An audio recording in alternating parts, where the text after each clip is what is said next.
ನಮಸ್ಕಾರ ವೀಕ್ಷಕರೇ, ನೀವು ನೋಡ್ತೀರಾ ಪಬ್ಲಿಕ್ ನ್ಯೂಸ್ 24x7. ನಾನು ನಿಮ್ಮ ಕೀರ್ತನ.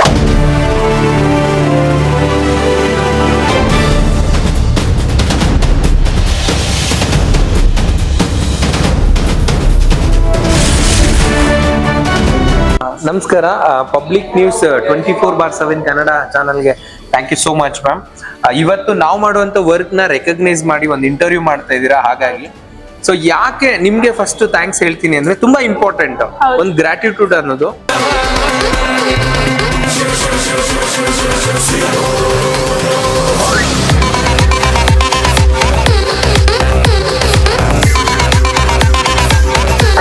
ನಿಮ್ಮ ಚಾನೆಲ್ ನ ವೀಕ್ಷಕರಿಗೆ ನಾನು ಏನ್ ಹೇಳ್ತೀನಿ ಅಂದ್ರೆ, ನಮ್ಮ ಇನ್ಸ್ಟಿಟ್ಯೂಟ್ ಎಲ್ಲಿ ಬರುತ್ತೆ ಅಂದ್ರೆ ಲೊಕೇಟ್ ಆಗಿರುವಂತದ್ದು Bangalore university Ullal main road ಹತ್ರ ಇರುವಂತದ್ದು. Mangaluru PU college opposite bank of India ಇದೆ, ಅದ್ರ ಆಪೋಸಿಟ್ ನಮ್ಮ ಇನ್ಸ್ಟಿಟ್ಯೂಟ್ ಬರುತ್ತೆ. ನಮ್ಮ ಇನ್ಸ್ಟಿಟ್ಯೂಟ್ ಬಗ್ಗೆ ಹೇಳೋದಾದ್ರೆ, ಒಂದು ಮೋಸ್ಟ್ ಇಂಪಾರ್ಟೆಂಟ್, ನಾವು ಇವೆಂಟ್ ಮ್ಯಾನೇಜ್ಮೆಂಟ್ ಬಗ್ಗೆ ಹೇಳ್ಕೊಡ್ತೀವಿ. ರಿಯಲ್ ಲೈಫ್ ಬಗ್ಗೆ ಎಜುಕೇಟ್ ಮಾಡ್ತಾ ಇರುವಂತ ಸಂಸ್ಥೆ ಅಂತಾನೆ ಹೇಳ್ಬೋದು. ಇದು ಯಾವ ತರ ಕೋರ್ಸಸ್ ಸ್ಟಾರ್ಟ್ ಮಾಡ್ತೀರಾ ಸರ್ ನೀವು? ಒಂದು ನಿಮ್ಗೆ ಈವೆಂಟ್ ಅಂತ ಅಂದ್ರೆ ಹುಟ್ಟೋದ್ರಿಂದ ಹಿಡಿದು ಸಾಯೋವರೆಗೂ ಈವೆಂಟ್ ಗಳನ್ನ ನಾವು ಮಾಡ್ತೀವಿ. ಹೌದು. ಅದ್ರಲ್ಲಿ ನಾವು ಒಂದು 16 ವರ್ಷ ಎಕ್ಸ್ಪೀರಿಯನ್ಸ್ ತಗೊಂಡು ಒಂದು ಪ್ರೋಟೋಕಾಲ್ ಮಾಡಿ ಒಂದು ಸಿಲೆಬಸ್ ನ ಮಾಡಿ ನಮ್ಮ ಸ್ಟೂಡೆಂಟ್ ಗಳಿಗೆ ಹೇಳ್ಕೊಡುವಂಥದ್ದು. ಈ ಯಾವ ತರ ಸ್ಟೂಡೆಂಟ್ ಅಂತ ಅಂದ್ರೆ, ಕೆಲವರು ಸ್ಟಡಿ ಮಾಡಿರ್ತಾರೆ ಬಟ್ ಡ್ರಾಪ್ ಔಟ್ ಮಾಡ್ಬಿಟ್ಟಿರ್ತಾರೆ, ಕೆಲವರು ಸ್ಟಡಿ ಮಾಡಿ ಮತ್ತೆ ನೆಕ್ಸ್ಟ್ ಏನಾದ್ರು ಸ್ಟಡಿ ಮಾಡಕ್ ಹೋಗ್ತಾರೆ, ಅದನ್ನ ಡ್ರಾಪ್ ಔಟ್ ಮಾಡಿರ್ತಾರೆ, ಕೆಲವರು ಸ್ಟಡಿನೇ ಮಾಡಿರೋದಿಲ್ಲ. ಸೊ ಇನ್ನ ಕೆಲವರು ಹೋಮ್ ಮೇಕರ್ಸ್ ಇರ್ತಾರೆ, ತುಂಬಾ ಟ್ಯಾಲೆಂಟ್ ಇರುತ್ತೆ, ಅವ್ರಿಗೊಂದು ಎಕ್ಸ್ಪ್ಲೋರ್ ಮಾಡ್ಕೊಳಕ್ಕೆ ಸ್ಟೇಜ್ ಸಿಗ್ತಾ ಇರಲ್ಲ. ಇನ್ನೊಂದು ಎಂಪ್ಲಾಯೀಸ್ ಆಗಿರ್ತಾರೆ, ಅವ್ರು ಕೆಲಸ ಮಾಡ್ತಾ ಇರ್ತಾರೆ, ಸಮ್ ಟೈಮು ಮತ್ತೆ ಕೆಲಸ ಬಿಟ್ಬಿಡ್ತಾರೆ, ಇನ್ನ ಏನೋ ಹುಡುಕ್ತಾ ಇರ್ತಾರೆ, ಏನು ಮಾಡ್ತಾ ಇರಲ್ಲ. ಸೊ ನಮ್ ಟಾರ್ಗೆಟ್ ಆಡಿಯನ್ಸ್ ಇವ್ರು. ಸೊ ನಿಮ್ಗೆ ಏನಾದ್ರೂ ಸ್ಕಿಲ್ ಬಗ್ಗೆ ತಿಳ್ಕೊಬೇಕು ಅಂತ ಅಂದ್ರೆ ನಮ್ಮ ಇನ್ಸ್ಟಿಟ್ಯೂಟ್ಗೆ ವಿಸಿಟ್ ಮಾಡ್ಬೋದು. ಬನ್ನಿ, ನಾನು ವರ್ಕ್ ಬಗ್ಗೆನು ತಿಳಿಸೋದಾದ್ರೆ, ನಮ್ದು 80% ಪ್ರಾಕ್ಟಿಕಲ್, 20% ಥಿಯರಿ ಅಷ್ಟೇ. ಓಕೆ, ಇದು ಯಾವ ತರ ಸರ್? ಒಂದು 45 ಡೇಸ್ ಹೇಳಿದ್ರಿ, ಮತ್ತೆ ಇನ್ನ ಬೇರೆ ಬೇರೆ 3 ಟೈಪ್ಸ್ ಏನೋ ಇದೆ ಅಂತಂದ್ರೆ, ಯಾವ ಹೆಂಗೆ ಸರ್? 3 ಪ್ಯಾಟರ್ನ್ ಇದೆ ನಮ್ಮ ಕೋರ್ಸ್ ಅಲ್ಲಿ. ಫಸ್ಟ್ ಪ್ಯಾಟರ್ನ್ ಬಂದು 45 ಡೇಸ್ ಕೋರ್ಸ್. ಓಕೆನಾ? ಅದರಲ್ಲಿ 24 ಸಿಲೆಬಸ್ ನ ನಾವು ಇನ್ಕ್ಲೂಡ್ ಮಾಡ್ಕೊಂಡಿರ್ತೀವಿ. ಲೈಕ್ ಬಲೂನ್ ಡೆಕೋರೇಷನ್ ಮಾಡೋದಂದ್ರೆ ಹೇಗೆ, ಫ್ಲವರ್ ಡೆಕೋರೇಷನ್ ಮಾಡೋದಂದ್ರೆ ಹೇಗೆ, ಸೊ ಒಂದು ವೆಂಡರ್ ಮ್ಯಾನೇಜ್ಮೆಂಟ್ ಅಂದ್ರೆ ಹೇಗೆ, ಒಂದು ಟೈಮ್ ಮ್ಯಾನೇಜ್ಮೆಂಟ್ ಹೇಗಿರ್ಬೇಕು, ಒಂದು B2B ಬಿಸ್ನೆಸ್ ಅಂದ್ರೆ ಏನು, B2C ಬಿಸ್ನೆಸ್ ಅಂದ್ರೆ ಏನು, B2B2C ಬಿಸ್ನೆಸ್ ಅಂದ್ರೆ ಏನು, ಇದನ್ನ ಹೇಳ್ಕೊಡುವಂತ ಇನ್ಸ್ಟಿಟ್ಯೂಟ್ ನಮ್ದು. ಎಷ್ಟೊಂದ್ ಜನಕ್ಕೆ B2B ಬಿಸ್ನೆಸ್ ಅಂದ್ರೆ ಏನು ಅಂತ ಗೊತ್ತಿಲ್ಲ, B2C ಬಿಸ್ನೆಸ್ ಅಂದ್ರೆ ಏನು ಗೊತ್ತಿಲ್ಲ, ಅದನ್ನ ಹೇಳ್ಕೊಡುವಂತದ್ದು. ಮತ್ತೆ ಜಸ್ಟ್ ಒಂದು ಬಲೂನ್ ಫ್ಲವರ್ ಹೇಳ್ಕೊಡೋದಲ್ಲ. ಬಲೂನ್ ಅಂತ ಅಂದ್ರೆ ಎಲ್ಲಿ ನೀವು ಆರ್ಗನೈಸ್ ಮಾಡ್ತೀರಾ ಅನ್ನೋದು ಮೋಸ್ಟ್ ಇಂಪಾರ್ಟೆಂಟ್. ಒಂದ್ ಬರ್ಡೇ ಆರ್ಗನೈಸ್ ಮಾಡ್ಬೇಕು ಅಂತ ಅಂದ್ರೆ ಎಲ್ಲಿ ಆರ್ಡರ್ ಕೊಡ್ತಾರೆ ಕ್ಲೈಂಟ್? ಎಸ್, ನಮ್ ಮನೆ ಹಾಲಲ್ಲಿ ಮಾಡಿ ಅಂತಾರೆ. ಆ ಹಾಲಲ್ಲಿ ಹೇಗ್ ಮಾಡ್ಕೊಡೋದು ಅದನ್ನ ಹೇಳ್ಕೊಡ್ತೀವಿ. ಸೊ ಬರ್ಡೇ ಅಲ್ಲ ಆಯ್ತು. ನೆಕ್ಸ್ಟ್ ಎಲ್ಲಿ ಬರ್ಡೇ ಮಾಡ್ಬೋದು ನಾವು? ಬೆಡ್ರೂಮ್ ಅಲ್ಲಿ ಬರ್ಡೇ ಹೇಗ್ ಮಾಡ್ಬೇಕು ಅನ್ನೋದನ್ನ ಹೇಳ್ಕೊಡ್ತೀವಿ. ಅದಾದ್ಮೇಲೆ ಮತ್ತೆ ಟೆರೆಸ್ ಮೇಲೆ ಹೇಗ್ ಬರ್ಡೇ ಮಾಡ್ಬೇಕು ಅದನ್ನ ಹೇಳ್ಕೊಡ್ತೀವಿ. ಅದಾದ್ಮೇಲೆ ನೆಕ್ಸ್ಟ್ ಒಂದು ಪಾರ್ಕಿಂಗ್ ಲಾಟ್ ಅಲ್ಲಿ ಸ್ಪೇಸ್ ಇರುತ್ತೆ, ಅಲ್ಲಿ ಬರ್ಡೇ ಮಾಡ್ಬೇಕು ಅಂತಾರೆ, ಅಲ್ಲಿ ಹೇಗ್ ಮಾಡ್ಬೇಕು ಅದನ್ನ ಹೇಳ್ಕೊಡ್ತೀವಿ. ಅದಾದ್ಮೇಲೆ ಒಂದು ಕಾರ್ ಡಿಕ್ಕಿಯಲ್ಲಿ ಹೆಂಗೆ ಬರ್ಡೇ ಮಾಡ್ಬೇಕು ಅದನ್ನ ಹೇಳ್ಕೊಡ್ತೀವಿ. ಮತ್ತೆ ಒಂದು ಪಾರ್ಟಿ ಹಾಲ್ ಅಲ್ಲಿ ಹೇಗ್ ಬರ್ಡೇ ಮಾಡ್ಬೇಕು ಅದನ್ನ ಹೇಳ್ಕೊಡ್ತೀವಿ. ಅದಾದ್ಮೇಲೆ ನೆಕ್ಸ್ಟ್ ಅಲ್ಲಿ ಒಂದು ಪೂಲ್ ಏರಿಯಾ ಇತ್ತು ಅಂತ ಅಂದ್ರೆ, ಆ ಪೂಲ್ ಅಲ್ಲಿ ಹೇಗ್ ಬರ್ಡೇ ಮಾಡ್ಬೇಕು ಅದನ್ನ ಹೇಳ್ಕೊಡ್ತೀವಿ. ನೆಕ್ಸ್ಟ್ ಒಂದು ಲಾನ್ ಏರಿಯಾ ಇತ್ತು ಅಂದ್ರೆ, ಲಾನ್ ಅಲ್ಲಿ ಹೇಗ್ ಬರ್ಡೇ ಮಾಡ್ಬೇಕು ಅದನ್ನ ಹೇಳ್ಕೊಡ್ತೀವಿ. ಸೊ ಒಂದು ರೆಸಾರ್ಟ್ ಅಲ್ಲಿ ಏನಾದ್ರು ಒಂದು ಬರ್ಡೇ ಮಾಡ್ಬೇಕಂದ್ರೆ ಅದನ್ನ ಹೇಳ್ಕೊಡ್ತೀವಿ. ಈ ತರ ಕ್ಲೈಂಟ್ ಕಾಲ್ ಮಾಡಿ ನನಗೆ ಈ ತರ ರಿಕ್ವೈರ್ಮೆಂಟ್ ಇದೆ, ನೀವು ಮಾಡಕ್ ಆಗತ್ತ ಅಂತ ಕೇಳ್ತಾರಲ್ಲ, ಅದನ್ನ ನಾವು ಸರ್ವಿಸ್ ಕೊಡೋದು. ಬೇಡ್ದಿರೋದ್ ಹೇಳ್ಕೊಡ್ಲೇಬೇಡಿ. ಬೇರೆ ಇನ್ಸ್ಟಿಟ್ಯೂಟ್ ಆಗ್ಲಿ ಯಾವ್ದೇ ಕಾರಣಕ್ಕೂ ಕ್ಲೈಂಟ್ ಏನ್ ಬೇಕಿದೆ ಅದನ್ನ ಮಾತ್ರ ಹೇಳ್ಕೊಡ್ಬೇಕು. ಬ್ಯಾಂಗ್ಳೂರ್ ಅಂಡ್ ಕರ್ನಾಟಕದಲ್ಲಿ ಹಾಸ್ಪಿಟಾಲಿಟಿ ರಿಲೇಟೆಡ್ ತುಂಬಾ ವರ್ಕ್ ಇದೆ, ತುಂಬಾ ಜಾಬ್ ಸ್ಪೇಸ್ ಇದೆ, ಅದನ್ನ ಫಿಲ್ ಮಾಡ್ಬೇಕು. ಅದಕ್ಕೆ ನಮ್ ಸ್ಟೂಡೆಂಟ್ ಹೇಳ್ಕೊಡ್ತಾ ಇದೀವಿ. Okay sir. ನೆಕ್ಸ್ಟ್ ಇವಾಗ ಹೇಳಿದ್ರಲ್ಲ ಸರ್, ನೀವೇ ಜಾಬ್ ಪ್ಲೇಸ್ಮೆಂಟ್ ಸಹ ಮಾಡ್ಕೊಡ್ತೀರಾ, ಹೆಂಗ್ ಮಾಡ್ಕೊಡ್ತೀರಾ sir job placement? First pattern ನಾನು ನಿಮ್ಗೆ ಹೇಳಿದೆ 45 ಡೇಸ್ ಅಂತ. ಸೆಕೆಂಡ್ ಪ್ಯಾಟರ್ನ್ ಏನು ಅಂತ ಅಂದ್ರೆ 45 days course plus 1 month paid internship ಇರುತ್ತೆ. ಥರ್ಡ್ ಪ್ಯಾಟರ್ನ್ ಬಂದು 45 days course, 1 month paid internship plus 100% job placement. So madam, ಒಂದು ಒಳ್ಳೆ ಕ್ವಶನ್ ಕೇಳಿದ್ರೆ, ಜಾಬ್ ಪ್ಲೇಸ್ಮೆಂಟ್ ಎಲ್ಲಿ ಮಾಡ್ತೀರಾ ಅಂತ, ಹೇಗ್ ಮಾಡ್ತೀರಾ ಅಂತ. ಎರಡು ನಾನು ನಿಮ್ಗೆ ಎಕ್ಸಾಂಪಲ್ ಕೊಡ್ತೀನಿ. ನಂಬರ್ 1 ಪಾಯಿಂಟ್, ನಮ್ಮ ಸೀನಿಯರ್ಸ್ ಈವೆಂಟ್ ಆರ್ಗನೈಸರ್ಸ್ ಇರ್ತಾರಲ್ಲ, ಅವ್ರ ಕಂಪನಿಗಳಿಗೆ ನಾವು ಪ್ಲೇಸ್ಮೆಂಟ್ ಮಾಡ್ತೀವಿ. ಹಾಗೆ ಈವೆಂಟ್ ವೆನ್ಯೂ ಓನರ್ಸ್ ಗಳು ಇರ್ತಾರಲ್ಲ, ವೆನ್ಯೂಗಳಂತ ಅಂದ್ರೆ ಒಂದು ಪಾರ್ಟಿ ಹಾಲು, resort, wedding venue, event venue ಈ ತರ ಇರುತ್ತಲ್ಲ, ಚೌಟ್ರಿ, ಅಲ್ಲಿಗೆ ಮ್ಯಾನ್ ಪವರ್ ಬೇಕಾಗ್ತಾರೆ, ಅಲ್ಲಿ ನಾವು ಪ್ಲೇಸ್ಮೆಂಟ್ ಮಾಡ್ಕೊಡ್ತೀವಿ. ಓಕೆ, ಕಸ್ಟಮರ್ ಏನ್ ಕನ್ವಿನಿಯಂಟ್ ಇರುತ್ತೆ ಆ ತರ ಅಂದ್ರೆ ಟ್ರೈನಿಂಗ್ ಕೊಟ್ಟಿ ಮಾಡ್ಕೊಡ್ತೀರಾ ಜಾಬ್ ಕರೆಕ್ಟ್, ಹೌದು ಹೌದು. ನಾವೇ ಟ್ರೈನ್ ಅಪ್ ಮಾಡ್ತೀವಿ, ಅವ್ರಿಗೆ ಟ್ರೈನ್ ಅಪ್ ಮಾಡಾದ್ಮೇಲೆ ಕೂಡ ಜಾಬ್ ಪ್ಲೇಸ್ಮೆಂಟ್ ನಾವೇ ಮಾಡ್ತೀವಿ. ಒಂದು ನಮ್ಮಲ್ಲಿ ಏನ್ USP ಏನು ಅಂತ ಅಂದ್ರೆ ಪರ್ಸನಲ್ ಅಟೆನ್ಷನ್ ಕೊಡ್ತೀವಿ. ಒಂದ್ ಸ್ಟೂಡೆಂಟ್ ಅಂತ ಅಂದ್ರೆ ಅವ್ರದೇ ಆದಂತ ಒಂದು ಎಷ್ಟೋ ಕನ್ಸುಗಳನ್ನ ಇಟ್ಕೊಂಡ್ ಬಂದಿರ್ತಾರೆ. ಮತ್ತೆ ಒಬ್ಬೊಬ್ರದ್ದು ಒಂದೊಂದು ಪ್ರಾಬ್ಲಮ್ ಇರುತ್ತೆ, ಒಂದೊಂದು ಫೈನಾನ್ಷಿಯಲ್ ಕಂಡೀಷನ್ಸ್ ಇರುತ್ತೆ. ಅದನ್ನ ಅರ್ಥ ಮಾಡ್ಕೊಂಡು ನಾವು ಅವ್ರಿಗೆ ಟೀಚ್ ಮಾಡುವಂತದ್ದು. ಮತ್ತೆ ತುಂಬಾ ಅಡ್ಮಿಷನ್ ತಗೊಳಲ್ಲ, ಒಂದ್ ಬ್ಯಾಚ್ಗೆ 10 ಪೀಪಲ್ ಮಾತ್ರ. ಯಾಕೆ ಅಂತಂದ್ರೆ ಅವ್ರನ್ನ ಅರ್ಥ ಮಾಡ್ಕೊಂಡು ನಾವು ಕೋಚ್ ಮಾಡ್ಬೇಕು. ಸೊ ನೀವು ಬಂದಿದ ತಕ್ಷಣ ಬಲೂನ್ ಕೊಟ್ಬಿಡೋದು, ಫ್ಲವರ್ ಕೊಟ್ಬಿಡೋದು ಅದೆಲ್ಲ ಮಾಡಲ್ಲ. ಫಸ್ಟ್ ಒಂದ್ ಪೇಷನ್ಸ್ ಇಂದಾನು ಚೆಕ್ ಮಾಡ್ತೀವಿ ನಾವು. ಸೊ ನಾನ್ ಇವಾಗ ಇಷ್ಟೆಲ್ಲ ಚೆನ್ನಾಗಿ ಮಾತಾಡ್ತಾ ಇದ್ದೀನಿ, ಓಕೆ, ನನ್ಗೆ ಎಕ್ಸ್ಪೀರಿಯನ್ಸ್ ಇದೆ, ನಾನು ಮಾತಾಡ್ಬಿಡ್ತಿದ್ದೀನಿ, ಕರೆಕ್ಟ್ ಅಲ್ವಾ? ಬಟ್ ನಮ್ ಸ್ಟೂಡೆಂಟ್ ಹತ್ರ ನೀವು ಮಾತಾಡ್ಬೇಕು, ನಮ್ ಟ್ರೈನರ್ ಹತ್ರ ನೀವು ಮಾತಾಡ್ಬೇಕು. ಅವಾಗ ಗೊತ್ತಾಗತ್ತೆ ನಾವ್ ಏನ್ ಹೇಳ್ಕೊಡ್ತಿದೀವಿ. ಅದಕ್ಕಿಂತ ಮುಂಚೆ ಒಂದು ನಾನು ಮೆನ್ಷನ್ ಮಾಡಿ ಹೇಳ್ತೀನಿ, ನಾನ್ ತುಂಬಾ ಬಿಲೀವ್ ಮಾಡೋದೇನು ಅಂತ ಅಂದ್ರೆ ಈಗಿನ ಜನರೇಷನ್ ಅಲ್ಲಿ ಸ್ಕಿಲ್. ಸ್ಕಿಲ್ ಅಂತ ಅಂದ್ರೆ ಅದು ಎಲ್ಲಿಂದ ಬರುತ್ತೆ, ಹೇಗ್ ಬರುತ್ತೆ? ನಿಮ್ ಎಕ್ಸ್ಪೀರಿಯನ್ಸ್ ಮಾಡ್ತಾ ಇದ್ರೆ ಮಾತ್ರ ಸ್ಕಿಲ್ ಡೆವಲಪ್ಮೆಂಟ್ ಆಗೋದು. ಈಗ ನೀವು ಆಂಕರ್ ಆಗಿದ್ದೀರಿ, ನೀವು ಶೋಗಳನ್ನ ಮಾಡ್ತಾ ಮಾಡ್ತಾ ಹೋದ್ರೇನೆ ನೀವು ಇನ್ನ ಚೆನ್ನಾಗಿ ಆಂಕರಿಂಗ್ ಮಾಡಕ್ಕಾಗುತ್ತೆ. ನೀವು ಜಸ್ಟ್ ಮನೇಲಿ ಇದ್ಕೊಂಡೆ ನಾನು ಆಂಕರಿಂಗ್ ಮಾಡ್ತೀನಿ ಅಂತ ಅಂದ್ರೆ ಆಗಲ್ಲ. ಆ ಥಿಯರಿಲೇ ಹೋಗ್ಬಿಡುತ್ತೆ. ಯಾವಾಗ ನಾವು ಪ್ರಾಕ್ಟಿಕಲ್ ಆಗಿ ಬರ್ತೀವಿ ಮಾಡ್ತೀವಿ, ಅವಾಗ್ಲೇ ನಾವು ನಮ್ ಗ್ರೋತ್ ಆಗ್ಲಿ ಮತ್ತೆ ನಮ್ಮ ಎಕ್ಸ್ಪೀರಿಯನ್ಸ್ ಲೆವೆಲ್ ಆಗ್ಲಿ ಜಾಸ್ತಿ. ಕರೆಕ್ಟ್. ಸೊ ಅದನ್ನ ನಾವು ಮಾಡುವಂತದ್ದು ಮೋಸ್ಟ್ ಇಂಪಾರ್ಟೆಂಟ್ ವಿಷಯ ಅಂತಾನೆ ಹೇಳ್ಬೋದು. Okay sir.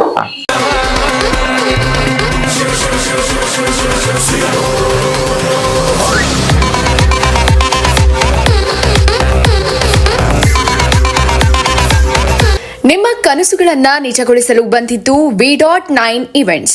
ನಾವು ಕೇವಲ ಇವೆಂಟ್ಗಳನ್ನ ಮಾಡೋದು ಮಾತ್ರ ಅಲ್ಲ, ಇವೆಂಟ್ ಮ್ಯಾನೇಜ್ಮೆಂಟ್ ತರಬೇತಿ ಇನ್ಸ್ಟಿಟ್ಯೂಟ್ ಕೂಡ ಹೌದು. ಸಣ್ಣ ಇವೆಂಟ್ ನಿಂದ ದೊಡ್ಡ ಇವೆಂಟ್ ವರೆಗೂ ಎಲ್ಲವನ್ನ ಹೇಗೆ ರೂಪಿಸಬೇಕು ಅನ್ನೋದನ್ನ ಕಲಿಸ್ತೀವಿ. ನಿಮ್ಮ ಮನೆಯಲ್ಲೇ, ನಿಮ್ಮ ಕಚೇರಿಯಲ್ಲೇ ಅಥವಾ ಚಿಕ್ಕ ಜಾಗದಲ್ಲೇ ಸುಂದರ ಇವೆಂಟ್ ಮಾಡೋಕೆ ನಾವು ತಂತ್ರ ಕಲಿಸ್ತೀವಿ. ಇದು ಪ್ರತಿಯೊಬ್ಬರಿಗೂ ಉತ್ತಮ ಅವಕಾಶ, ಕಲಿಯೋಕೆ, ಬೆಳೆಸ್ಕೊಳ್ಳೋಕೆ ಮತ್ತು ನಿಮ್ಮದೇ ಆದ ಇವೆಂಟ್ ಪ್ರೊಫೆಷನಲ್ ಆಗೋಕೆ. ಹಿಂದೆ ನಮ್ಮನ್ನ ಸಂಪರ್ಕಿಸಿ. V.9 ಈವೆಂಟ್ಸ್ ಜೊತೆ ನಿಮ್ಮ ಭವಿಷ್ಯವನ್ನ ವಿಶೇಷವಾಗಿಸಿ.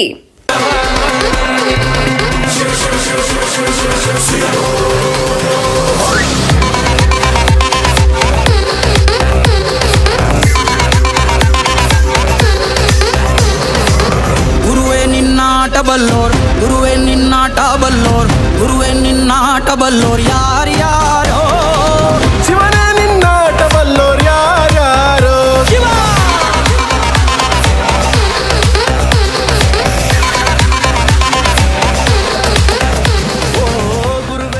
ಸ್ಟೂಡೆಂಟ್ಸ್ ಬಗ್ಗೆ ತಿಳ್ಕೊಳ್ಳೋಣ ಅಂತ ಬಂದ್ವಿ, ಬನ್ನಿ ಕೇಳೋಣ ಅವ್ರನ್ನ.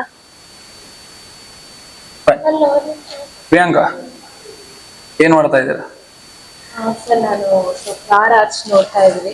ಸೊ ಇದು ಡೆಕೋರೇಷನ್ ಮಾಡಕ್ಕೆ ನಾವು ಆಗ್ಲೇ ಆಸ್ಪ್ರಸ್ ನ ಫಸ್ಟ್ ಹಾಕೋ ಬಂದಿದ್ದೀವಿ. ಸೊ ಅದಾದ್ಮೇಲೆ ಕಾಮಿನಿ ಅನ್ನೋ ಲೀಫ್ ನ ಯೂಸ್ ಮಾಡ್ಕೊಂಡು ನೆಕ್ಸ್ಟ್ ಲೇಯರ್ ಹಾಕಿದೀವಿ.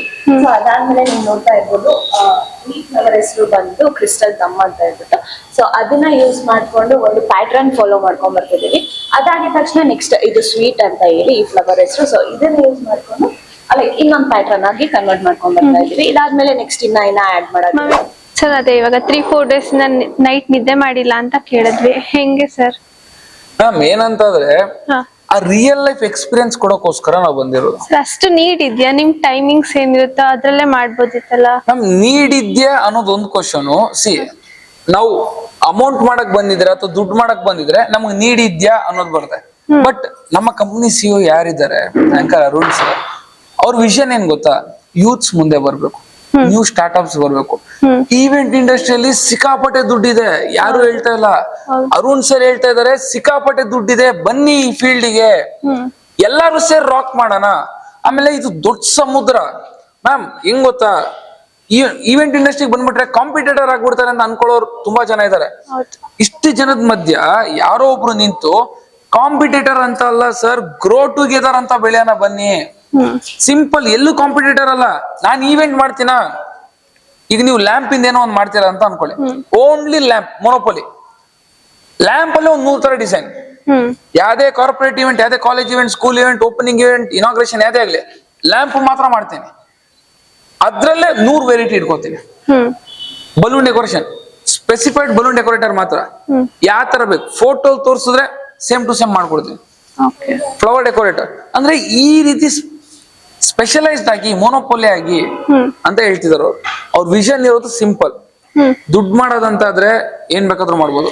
ಈವೆಂಟ್ಸ್ ಇದೆ, ಲಾಸ್ಟ್ 16 ವರ್ಷದಿಂದ ಈ ಫೀಲ್ಡ್ ಅಲ್ಲಿ ಇದೀವಿ. ಐ ಮೀನ್ ಈ ಕಂಪನಿ ಇದೆ, ಇದೇ ಇಂಡಸ್ಟ್ರಿಯಲ್ಲಿ ಮಾರ್ಕೆಟ್ ಅಲ್ಲಿ ಸಸ್ಟೈನ್ ಆಗಿದೀವಿ. ದುಡ್ಡು ಅಲ್ಲಿ ಮಾಡ. Hello hello ma'am.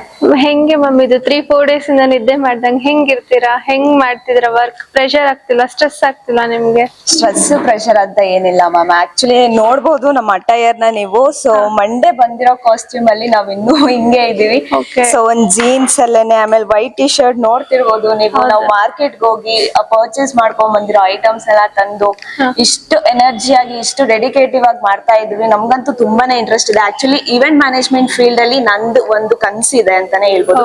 ಸೊ ಆ ಕನ್ಸಿಗೆ ನಾನ್ ವರ್ಕ್ ಮಾಡ್ತಾ ಇದ್ದೀನಿ. ನನಗೆ ಫುಲ್ಫಿಲ್ ಮಾಡ್ಬೇಕು ಆ ಕನ್ಸಿಗೆ ಅನ್ನೋದು ನನಗೆ ತುಂಬಾನೇ ಇಷ್ಟ ಇದೆ. ಹೆಂಗೆ ಇದು ಸೇಫ್ಟಿ ವೈಸ್ ಆಗಿರ್ಬೋದು, ಹೆಂಗೆ ಮನೇಲಿ 3-4 ಡೇಸ್ ಹೆಂಗ್ ಬಿಡ್ತಾರೆ? ಓಕೆ ಮ್ಯಾಮ್, ನನ್ಗೂ ಫಸ್ಟ್ ಆಕ್ಚುಲಿ ಫಿಮೇಲ್ ಆಗಿ ನನ್ಗೂ ಸೇಫ್ಟಿ ವೈಸ್ ಸ್ವಲ್ಪ ಭಯ ಆಯ್ತು. ಆಕ್ಚುಲಿ ಒಂದ್ ಇನ್ಸ್ಟಿಟ್ಯೂಟ್ ಬರ್ತಿದೀನಿ, ಹೇಗಿರುತ್ತೋ ಏನೋ ಗೊತ್ತಿಲ್ಲ. ಸೊ ತಿಳ್ಕೊಂಡ್ ಬರೋಣ ಅನ್ನೋದು ಒಂದಿತ್ತು. ಸೊ ನಾನ್ ಏನು ಇಲ್ಲ, ರ್ಯಾಂಡಮ್ ಆಗಿ ಬಂದೆ. ಬಟ್ ಆಗ ಗೊತ್ತಾಯ್ತು, ನಮ್ಮ ಫೌಂಡರ್ ಸರ್ ಆಗ್ಲಿ, ಇಲ್ಲ ಜಯಂತ್ ಸರ್ ಆಗ್ಲಿ, ನಮ್ ಟ್ರೈನರ್ ಇನ್ನೊಬ್ರು ಶಾಂಭವಿ ಮ್ಯಾಮ್ ಆಗ್ಲಿ. ಸೊ ನಮ್ಗೆ ಯಾವ ತರ ಪ್ರೋಟೋಕಾಲ್ ಇದೆ ಅಂದ್ರೆ, ನೀವು ಬೆಳಿಗ್ಗೆ ಮಾರ್ನಿಂಗ್ ಬಂದಿದ ತಕ್ಷಣ ಇನ್ಸ್ಟಿಟ್ಯೂಟ್ಗೆ ಲಾಗಿನ್ ಹಾಕ್ಬೇಕು, ಲಾಗಿನ್ ಟೈಮ್ ಹಾಕ್ಬೇಕು.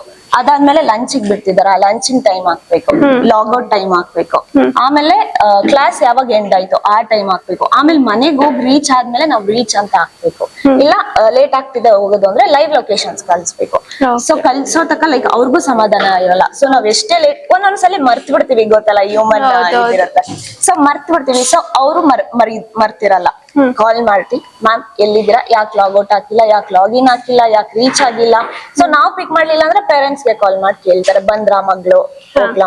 ಸೊ ಇವಾಗ ಸಪೋಸ್ ಈವೆಂಟ್ ಮ್ಯಾನೇಜ್ಮೆಂಟ್ ಫೀಲ್ಡ್ ಅಲ್ಲಿ ಲೈಕ್ 4:30 ಅಂತ ಇರೋದು ಕ್ಲಾಸಸ್. ಬಟ್ ಅದು ಆಕ್ಚುಲಿ 4:30 ಅಂತೂ ಆಗಲ್ಲ ಮ್ಯಾಮ್, ಎಕ್ಸ್ಟೆಂಡ್ ಆಗುತ್ತೆ ಕ್ಲಾಸಸ್.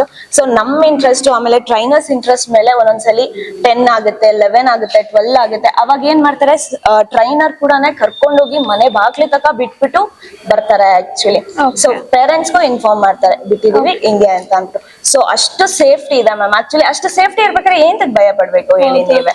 ಸೊ ಹೆಣ್ಮಕ್ಳಿಗೆ ಅಷ್ಟು ಸೇಫ್ಟಿ ಇದ್ಬಿಟ್ರೆ ಯಾವ ಈವೆಂಟ್ ಮ್ಯಾನೇಜ್ಮೆಂಟ್ ಫೀಲ್ಡ್ ಅಂತಲ್ಲ, ಯಾವ ಫೀಲ್ಡ್ ಅಲ್ಲಾದ್ರೂ ಲೈಕ್ ಅವ್ರು ಅಚೀವ್ ಮಾಡ್ಬೋದು ಅಂತ. ಹೌದು ಮ್ಯಾಮ್. ಈಗ ಬೇರೆಯವ್ರಿಗೆಲ್ಲ ರೆಕಮೆಂಡ್ ಮಾಡ್ತೀರಾ? ನಿಮ್ಗೆ ಓಕೆನಾ? ಅಫ್ಕೋರ್ಸ್ ಮ್ಯಾಮ್, ನಾನಂತೂ ಲೈಕ್ ಪರ್ಸನಲಿ ಹೇಳ್ಬೇಕು ಅಂದ್ರೆ ನಾನು ತುಂಬಾನೇ ರೆಕಮೆಂಡ್ ಮಾಡ್ತೀನಿ V.9 Events India Institute ನ. ಸೊ ಯಾರಿಗೆಲ್ಲ ಲೈಕ್ ಈವೆಂಟ್ ಮ್ಯಾನೇಜ್ಮೆಂಟ್ ಫೀಲ್ಡ್ ಅಲ್ಲಿ ಪ್ಯಾಷನ್ ಇದೆ ಅಂದ್ರೆ, ಹುಚ್ಚಿದೆ, ನಾನು ಈ ಫೀಲ್ಡ್ ಅಲ್ಲೇ ಅಚೀವ್ ಮಾಡ್ಬೇಕು ಅನ್ನೋ ಹುಚ್ಚಿರೋರಿಗೆ ಮಾತ್ರ ನಾನು ರೆಕಮೆಂಡ್ ಮಾಡೋದು. ಸುಮ್ನೆ ಟೈಮ್ ಪಾಸಿಗೆಲ್ಲ ಬಂದ್ಬಿಟ್ಟು ಇಲ್ಲಿ ಲೈಕ್ 2 months 3 months ಆಟ ಆಡ್ಕೊಂಡು ಹೋಗ್ಬಿಡೋಣ ಅನ್ನೋರ್ಗೆಲ್ಲ ಈ ಫೀಲ್ಡ್. ಅವ್ರಿಗೆ ಡೆಡಿಕೇಶನ್ ಇದೆಯಾ, ಹಾರ್ಡ್ ವರ್ಕ್ ಇದೆಯಾ, ಬರ್ಲಿ ಮಾಡ್ಲಿ, ಅಚೀವ್ ಮಾಡ್ಲಿ. ಸೊ ಅಂತವ್ರಿಗೆ ನಾನು ಹೇಳ್ತಾ ಇದ್ದೀನಿ. So V.9 Events India Institute ಒಂದು ಒಳ್ಳೆ ಪ್ಲಾಟ್ಫಾರ್ಮ್ ಅಂತಾನೆ ಹೇಳ್ಬೋದು, ನಿಮ್ಮ ಒಂದು ಗೋಲ್ ನ ಅಚೀವ್ ಮಾಡ್ಬೇಕು ಅಂತ ಹೇಳಿ. ಸೊ ನಿಮಗೆ ಇಂಟ್ರೆಸ್ಟ್ ಇತ್ತು ಅಂದ್ರೆ V.9 Events ಗೆ ಜಾಯಿನ್ ಆಗಿ ಅಡ್ಮಿಷನ್ ಆಗಿ ಬೇಗ. Thank you ma'am. Thank you. Sir, V.9 Events ಅಲ್ಲಿ ಯಾವ ತರ ಟ್ರೈನಿಂಗ್ ಮಾಡ್ತಾರೆ ಸರ್? ಮೇಡಮ್, ಆಕ್ಚುಲಿ ನಾನು ಬೇಸಿಕಲಿ ನಾನು ಇದಕ್ಕೆ ಅಡ್ಮಿಷನ್ ಆಗೋಕ್ಕಿಂತ ಮುಂಚೆ ನಾನು ಇಂಜಿನಿಯರ್, ಮೆಕ್ಯಾನಿಕಲ್ ಇಂಜಿನಿಯರ್. ನಾನು ಒಂದು 6 years MNC ಕಂಪ್ನಿಯಲ್ಲೆಲ್ಲ ವರ್ಕ್ ಮಾಡಿದ್ದೀನಿ. ಅಲ್ಲಿ ಕಂಪ್ನಿಯಲ್ಲಿ ವರ್ಕ್ ಮಾಡಿದಾಗ ನಮಗೆ ವರ್ಕ್ ಅಲೈನ್ಮೆಂಟ್ ಎಲ್ಲ ಒಂಥರ ಕಾಮನ್ ಆಗಿರುತ್ತೆ. ಒಂದು ವರ್ಕ್ ಕೊಡ್ತಾರೆ, ಎವ್ರಿ ಡೇ ಸೇಮ್ ರಿಪೀಟ್ ಆಗ್ತಾ ಇರುತ್ತೆ. ನನ್ಗೆ ಏನು ಅಂದ್ರೆ ಏನಾದ್ರು ಹೊಸದಾಗಿ ಕಲಿಬೇಕು, ದಿನ ಒಂಥರ ಎವ್ರಿ ಡೇ ಒಂಥರ ಏನೋ ನ್ಯೂ ಲರ್ನಿಂಗ್ ಇರ್ಬೇಕು, ಮತ್ತೆ ಏನಾದ್ರು ನನ್ಗೆ ಹೊಸದ್ ಕಲಿತಾ ಇರ್ಬೇಕು ಅನ್ನೋದೊಂದು ತುಂಬಾ ಹಂಬಲ ಇತ್ತು. ಸೊ ಹಾಗಾಗಿ ಈವೆಂಟ್ ಮ್ಯಾನೇಜ್ಮೆಂಟ್ ಅಲ್ಲಿ ನಾವು ನೋಡ್ತಾ ಇರ್ತೀವಿ, ಇದೇನೋ ದೊಡ್ಡ ಇದಲ್ಲ, ಯಾವ್ದೇ ಒಂದ್ ಮದ್ವೆ ಆಗ್ಲಿ, ಇಲ್ಲ ಒಂದ್ ಫಂಕ್ಷನ್ ಆಗ್ಲಿ, ಎಲ್ಲೇ ಆಗ್ಲಿ ಒಂದು ಡೆಕೋರೇಷನ್ ಮಾಡೋದು ಈ ತರ ಎಲ್ಲ ಆಗ್ತಾ ಇರುತ್ತೆ. ಅವಾಗ ನಾನು ನೋಡಿದ್ದೆ, ಅಲ್ಲಿ ಅಬ್ಸರ್ವ್ ಮಾಡ್ತಾ ಇರ್ತೀವಿ, ಹೋಗಿ ನಿಂತ್ಕೊಂತೀವಿ, ಆ ಫ್ಲವರ್ಸ್ ನೋಡ್ತಾ ಇದ್ರೇನೆ ಖುಷಿ ಆಗುತ್ತೆ. ಈ ಫ್ಲವರ್ಸ್ ಅಟ್ರಾಕ್ಟಿವ್ ಇರುತ್ತೆ, ಅದ್ ನೋಡ್ಕೊಂಡು ಹಂಗೆ ನಿಂತಾಗ ಅವ್ರ ಹತ್ರ ಕಾನ್ವರ್ಸೇಷನ್ ಬಿಲ್ಡ್ ಮಾಡ್ತಾ ಇದ್ದೆ. ಹೆಂಗೆ, ಏನು, ಹೇಗ್ ಮಾಡ್ತೀರಾ, ಇವೆಲ್ಲ ಹೇಗೆ ಅಂತ. ಅವರು ಈ ತರ ಈವೆಂಟ್ ಮ್ಯಾನೇಜ್ಮೆಂಟ್ ಇರುತ್ತೆ, ಕೋರ್ಸ್ ಇರುತ್ತೆ, ಅದನ್ನ ತಗೊಂಡಿದ್ವಿ, ಮಾಡ್ತಾ ಇದ್ವಿ ಅಂತಂದ್ರು.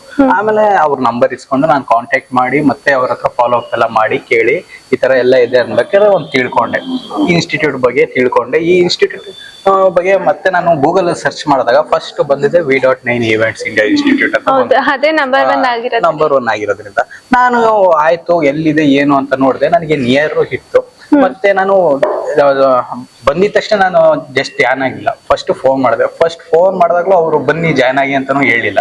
ಅವ್ರಂದ್ರು ಸರ್ ನಾವು ಲಿಂಕ್ ಕಳಿಸ್ತೀವಿ, ನೋಡಿ ನಮ್ಮ ಪ್ರೊಫೈಲ್ ನ ವಿಸಿಟ್ ಮಾಡಿ, ಅಲ್ಲಿ ಹೋಗಿ ನೋಡಿ, ನಿಮ್ಗೆ ಇಷ್ಟ ಆಯ್ತಂದ್ರೆ ಅಗೇನ್ ಕಾಲ್ ಮಾಡಿ ಅಂತ ಅಂದ್ರು.